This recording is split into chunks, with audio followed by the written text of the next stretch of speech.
Hybrid গাড়ির এই যুগে পাট দিয়ে তৈরি গাড়ি বিদর্পে চলছে চট্টগ্রামের রাস্তায়।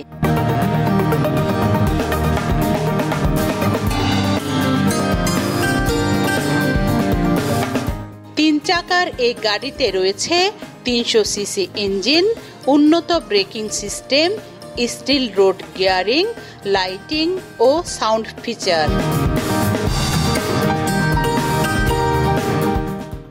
যানটির গায়ে বড় অক্ষরে লেখা রয়েছে মেড ইন বাংলাদেশ। অত্যাধুনিক এই গাড়িটির উদ্ভাবক বুলবুল আহমেদ। বিভিন্ন গাড়ি তৈরি প্রজেক্ট তৈরি করার মতো চিন্তা ভাবনা আছে। আমি আমার ফ্যাসিলিটি অনুযায়ী আমি অতটুকু করতে পেরেছি।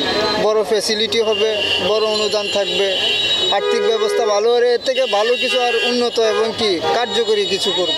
প্রাথমিকের গণ্ডি পেরিয়েই যার লেখাপড়ার সমাপ্তি টানতে হয়েছিল, আজ তার হাতেরই এমন উদ্ভাবন চমক লাগার মতো।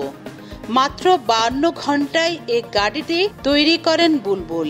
এ নিয়ে সাধারণ মানুষের মাঝে কৌতূহলের কমতি নেই। দেশীয় কাঁচামাল ব্যবহার করে, দেশীয় প্রযুক্তি ব্যবহার করে নিজ মেধায় এতটুকু এগিয়ে গিয়েছে, পাশাপাশি এত সুন্দর একটা গাড়ি তৈরি করেছে উনি। আমি মনে করি ওনাকে অ্যাপ্রিসিয়েট করার দরকার। আমাদের দেশের মধ্যে যাদের এরকম প্রতিভা আছে, সরকারি পক্ষ থেকে তাদের একটা সুযোগ সুবিধা দেওয়ার জন্য সুযোগ সুবিধা দিলে অনেক ভালো ভালো কি গাড়ি আরও আনকমন গাড়ি তৈরি করতে পারবে। আমাদের সবার উচিত এরা হচ্ছে সরকারি চোখে আরও বেশি করে তুলে ধরানো, যাতে উনি সামনে ভবিষ্যতে আরও অনেক কিছু উজ্জ্বল করতে পারে, যাতে আরও অনেক কিছু নিজের ইনভেন্টে বানাতে পারে। 27 বছর বয়সী বুলবুলের জন্ম নেত্রকোনায়। 2017 সাল থেকে চট্টগ্রামে বসবাস করছেন তিনি। রুনা আনসারি, দীপ্ত সংবাদ, চট্টগ্রাম।